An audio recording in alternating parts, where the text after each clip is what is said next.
The following is the Wikipedia entry for podcasting and is current as of November 30th, 2005. For the text version of this entry, please visit www.wikipedia.org. Podcasting. Podcasting is a term used to describe a collection of technologies for automatically distributing audio and video programs over the Internet using a publisher-subscriber model. It differs from earlier online collections of audio or video material because it automatically transfers materials to the user's computer for later consumption. It is one example of push technology. Podcasting enables independent producers to produce self-published, syndicated radio shows and gives broadcast radio or television programs a new distribution method. Any digital audio player or computer with audio playing software can play podcasts. From the earliest RSS enclosure tests in 2000 and 2001, feeds have been used to deliver video files as well as audio, and other media such as photographs and text are transferable by podcast. The term podcast, however, still refers largely to audio content distribution. A podcast is not the same as a webcast, which normally refers to a show distributed by streaming media. Name. Podcasting is a portmanteau that combines the words iPod and broadcasting. The term can be misleading since neither podcasting nor listening to podcasts requires an iPod or any portable player, and no broadcasting is required. The term is also criticized as giving undue credit to Apple for a technology which it had very little to do with creating. Aware of this potential misunderstanding, some writers have suggested alternative names. One such alternative is blogcasting, which implies content based on or similar in format to blogs. Others include audio blogging and RSS casting. Some writers have also suggested reinterpretations of pod, such as personal on demand. Podcasting as a medium is not limited to audio data. Podcasting of video data is called, among other things, vodcasting, vidcasting, blogging, or simply video podcasting. Mechanics. Technically speaking, podcasting is a push-based mechanism by which computer files are automatically transferred from a server to a client. In general, these files contain audio, video, image, or even text, e.g. PDF data, but any file is theoretically supported. A podcast is generally analogous to a non-live television or radio series. The content provider begins by making a file, for example an MP3 audio file, available on the Internet. This is most frequently accomplished by posting the file on a publicly available web server. However, other means, such as BitTorrent trackers, are known to be used, and it is not absolutely necessary that the file be publicly accessible. Technically, the only requirement is that the file be accessible through some known URI, a general-purpose Internet address. This file is often referred to as one episode of a podcast. The content provider then acknowledges the existence of that file by referencing it in another file known as the feed. The feed is a machine-readable list of the URIs by which episodes of the show may be accessed. This list is usually published in RSS format and also contains other information, such as published dates, titles, and descriptions about this series and each of its episodes. The feed may contain entries for all episodes in the series, but as with many news feeds, are typically limited to a short list of the most recent. The content provider posts the feed to a known location on a web server. Unlike the episode file itself, the feed is published to a web server, usually not by any other means. The location at which the feed is posted is expected to be permanent. This location is known as the feed URI, or perhaps more often, feed URL. The content provider makes the feed URI known to the intended audience. A consumer enters this feed URI into a software program called a podcatcher or aggregator. The former term is specific to podcasting, while the latter is general to all programs which collect news from feeds. This program retrieves and processes the data from the feed URI. A podcatcher is usually an always-on program which starts when the computer is started and runs in the background. It manages a set of feed URIs added by the user and downloads each at a specified interval, such as every 2 hours. If the data has substantively changed from when it was previously checked, or if the feed was just added to the podcatcher's list, the program determines the location of the most recent episode and automatically downloads it to the user's computer. Some podcatchers, such as iTunes, also automatically make the newly downloaded episodes available to the user's portable media player, if applicable. This is only the typical behavior of a podcatcher. Some podcatchers behave or can be set to behave differently. The downloaded episodes can then be played, replayed, or archived, as with any other computer file. Compared with streaming. It is significant that podcasting does not provide live data transfer. It is a mechanism for transferring content which is already completely produced and not for streaming media content. To draw an analogy, streaming media provides a digitally networked equivalent to traditional broadcast radio and television. Meanwhile, podcasting bears a closer relationship to distribution of pre-recorded content, such as on CDs or DVDs, combined with an effectively passive collection of content, such as magazine subscription or CD of the Month Club membership. Podcasting provides a more suitable means of transferring high-quality media content to users with low bandwidth connections than does streaming. Low data rates and high latency do not adversely affect the quality of the content as they do with streaming. Programs distributed by podcasting are also not transient as with streamed programming. Whereas with streaming media, one actually must capture a stream of data as it is received. A podcast episode is initially received already in archived form. This distinction also makes a podcast legally distinct from a streamed webcast. History. Initial development. By 2003, web radio had existed for a decade, digital audio players had been on the market for several years, blogs and broadcasters frequently published MP3 audio online, and RSS file formats were widely used for summarizing or syndicating web content. In 2001, Userland founder and RSS evangelist Dave Weiner responded to a technical proposal from Twiston Lewis, and, a few weeks later, a request from Adam Curry to deliver video or audio with their RSS feeds. Weiner added a specific enclosure element to what was then his company's RSS specification, then to Radio Userland, a blogging system incorporating both a feed generator and an aggregator. Ironically, the rival RDF site summary syndication format already supported media resources implicitly, although applications rarely took advantage of that feature. In June 2003, Stephen Downes demonstrated aggregation and syndication of audio files using RSS in his EdRadio application. EdRadio scanned RSS feeds for MP3 files, collected them into a single feed, and made the result available as SMIL or WebJ audio feeds. In September 2003, Weiner created an RSS with enclosures feed to his Harvard Berkman Center colleague Christopher Lydon, a former newspaper and television journalist and public radio talk show host. For several months, Lydon had been thinking full-length MP3 interviews to his Berkman weblog, which focused on blogging and coverage of the 2004 U.S. presidential campaigns. Listening to Lydon's interviews on an iPod helped inspire Adam Curry to create an Apple script that aggregated the MP3 files and loaded them into customized playlists on iTunes, which would sync to his iPod. He put this Apple script in open source and called it iPodder at ipodder.org. Possibly the first use of the term podcasting was as a synonym for audio blogging or weblog-based amateur radio in an article by Ben Hammersley in The Guardian on February 12, 2004. In September of that year, Danny Gregori used the term to describe the automatic download and synchronization idea that Curry had developed. Gregori had also registered multiple domain names associated with podcasting. That usage was discovered and reported on by Curry and Dave Slusher of the Evil Genius Chronicles website. By 2004, detailed how-to podcasting articles had begun to appear online. In November 2004, Liberated Syndication, Libsyn, launched what was apparently the first podcast service provider, providing storage, bandwidth, and RSS creation tools. Precursor. Prior to the Internet in the 1970s, RCS radio computing services provided music and talk-related software to the radio stations in a digital format. Prior to online music digital distribution, the MIDI format as well as the M-Bone multicast network was used to distribute audio and video files. The M-Bone was a multicast network over the Internet, used primarily by educational and research institutes, but there were audio talk programs. The source publisher is the National Association of Broadcasters Internet Age Broadcaster 1 and 2, and the author is Peggy Miles and Dean Sakai. Many other jukeboxes and websites in the mid-1990s provided a system for sorting and selecting music or audio files, talk, segue announcements of different digital formats. There were a few websites that provide audio subscription services. The development of downloaded music did not reach critical mass until the launch of Napster.com, another system of aggregating music, but without the subscription services provided by podcasting or video blogging aggregation client or system software. Independent of the development of podcasting via RSS, a portable player and music download system had been developed at Compaq Research as early as 1999 or 2000. Called Pocket DJ, it would have been launched as a service for the personal jukebox or a successor, the first hard disk-based MP3 player.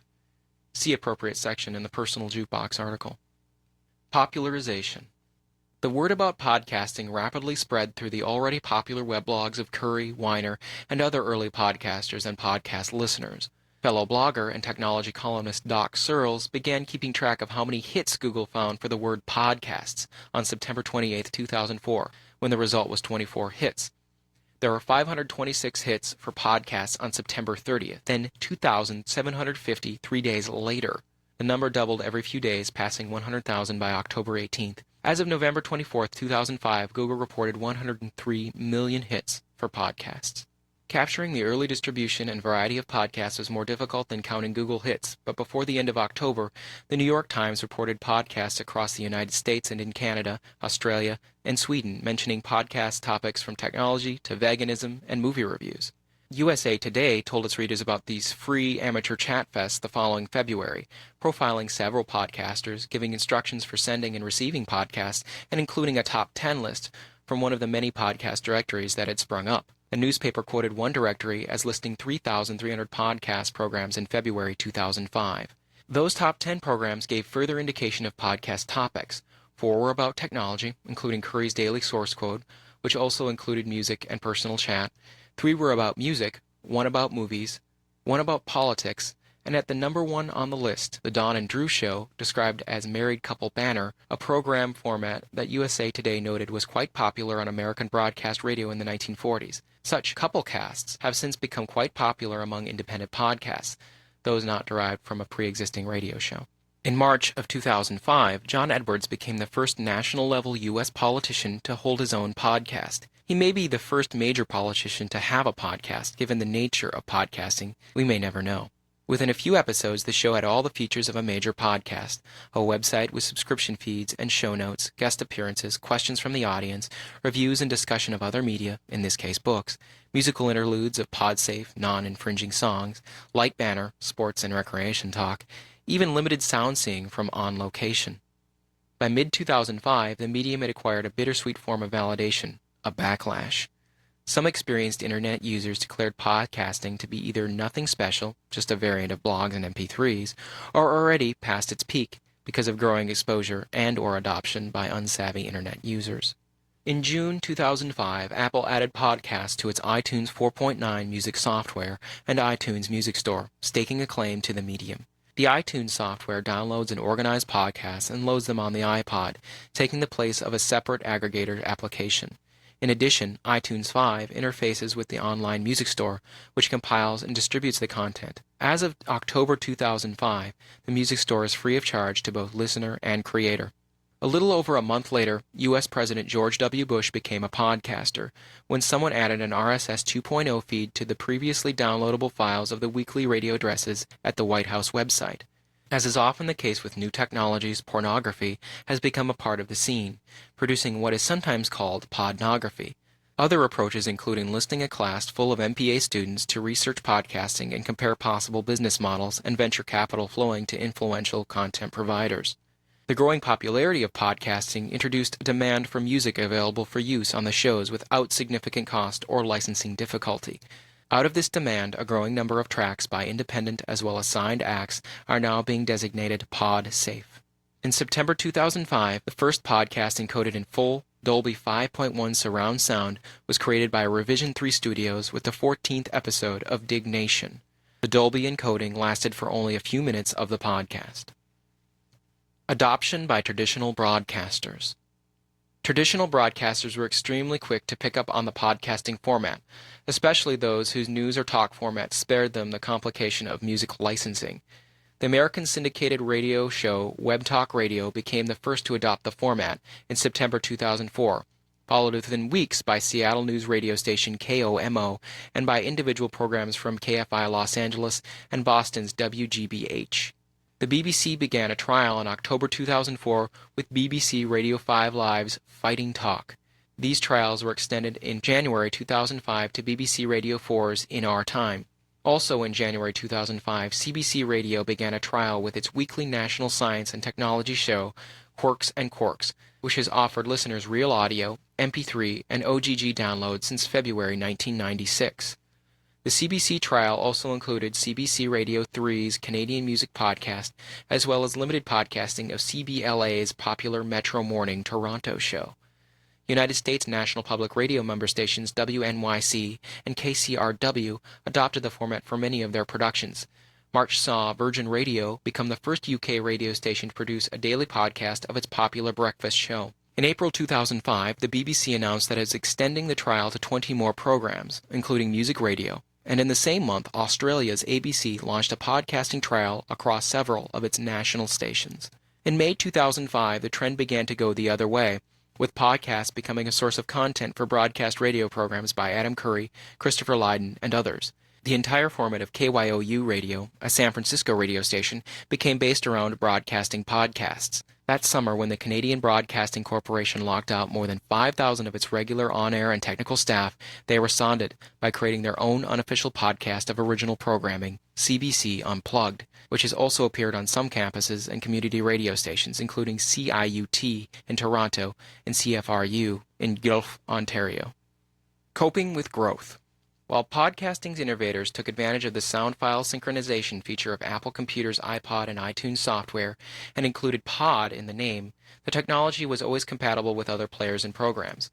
Apple was not actively involved until mid-2005, when it joined the market on three fronts: as a source of a podcatcher software, as a publisher of a podcast directory, and as provider of tutorials on how to create podcasts with Apple products, GarageBand and QuickTime Pro. When it added a podcast subscription feature to its June 28, 2005 release of iTunes 4.9, Apple also launched a directory of podcasts at the iTunes Music Store, starting with 3,000 entries. Apple software enabled AAC-encoded podcasts to use chapters, bookmarks, external links, and synchronized images displayed on iPod screens or in its iTunes artwork viewer. 2 days after release of the program, Apple reported 1 million podcast subscriptions. Some podcasters found that exposure to iTunes' huge number of downloaders threatened to make great demands on their bandwidth and related expenses. Possible solutions were proposed, including the addition of content delivery systems such as liberated syndication, podcast servers, Akamai, a peer-to-peer solution, BitTorrent, or use of free hosting services such as those offered by Our Media, Blip Media, and the Internet Archive. As of September 2005, a number of services began featuring video-based podcasting, including Apple via its iTunes Music Store and Lumia. Known by some as a vodcast, the services handle both audio and video feeds, as well as publish broadcasting made possible by Participatory Culture Foundation. Other uses. Podcasting's initial appeal was to allow individuals to distribute their own radio shows, but the system is increasingly used for other reasons, including a way for people and organizations to avoid regulatory bodies, like the British Ofcom, that would not allow a program to be broadcast in traditional media. A way for news organizations to distribute audio as an addition to their existing text, or mostly text, news products. For example, Wikinews began to podcast its news briefs in 2005. Education. Musselburgh Grammar School, Scotland, began podcasting foreign language audio revision and homework, possibly becoming the first school in Europe to launch a regular podcast. Some of the early classroom podcasts from America include the Room 208 podcast from Wells, Maine, Radio Willowweb from Omaha, Nebraska, and Room 613. Politics. In the U.S., both major political parties have various podcasts, as do several politicians. Religion. Podcasting, or in this context, Godcasting, has been used by many religious groups. Many churches produce podcasts or talks and sermons. Disciples with Microphones provides podcasts related to the Catholic Church. Unofficial audio tours of museums, Museacasts. Official cultural historic audio tour of cities, Odyssey Guides. Communication from space. On the 7th of August 2005, American astronaut Steve Robinson claimed the first podcast from space during the Space Shuttle Discovery mission STS-114. Although there was no subscription feed, merely an audio file that required manual downloading. Television commentary. Battlestar Galactica writer and executive producer Ronald D. Moore creates commentary podcasts for each new episode of Battlestar Galactica. Other television shows have since followed suit. Conference and meeting alerts. Podcasts can be packaged to alert attendees to agendas, hosted roundtables, and daily feedback. Advocacy. The 5,500 locked-out staff, editors, journalists, technicians, hosts, etc., of the Canadian Broadcasting Corporation were podcasting news and other programming during August and September of 2005. Youth media. Podcasting has become a way for youth media organizations, such as youth radio, to bring youth perspectives to wider audiences. Newspapers. Newspapers use podcasts to broadcast audio content from print interviews and drive traffic to their websites. The San Francisco Chronicle is believed to be the first major daily newspaper to start broadcasting using an external website. Hong Kong's South China Morning Post was the first to use its own website and the first in Asia, having launched on April 19, 2005. The Society of Critical Care Medicine has a podcast used to update clinicians and summaries of important articles, as well as interviews. In the second half of 2005, a communication studies course at the University of Western Australia used student-created podcasts as the main assessment item. Podcasting and music royalties. From the beginning, the use of licensed music and podcasts has been a delicate legal issue.